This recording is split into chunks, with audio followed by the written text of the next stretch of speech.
Ano pa ba ang ibang paraan para mas mapaganda ang custom na motor mo? Tara, usap tayo. Sa mga unang episode natin, nakita natin na malakas makapogi ang magarang gulong at rims.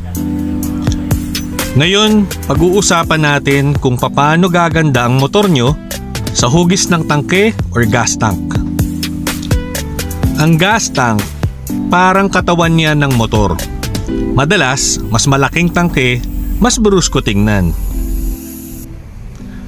Ito ang example. Ito yung TMX ko nung original pa yung gas tank. Ito naman siya nung napalitan na ng gulong.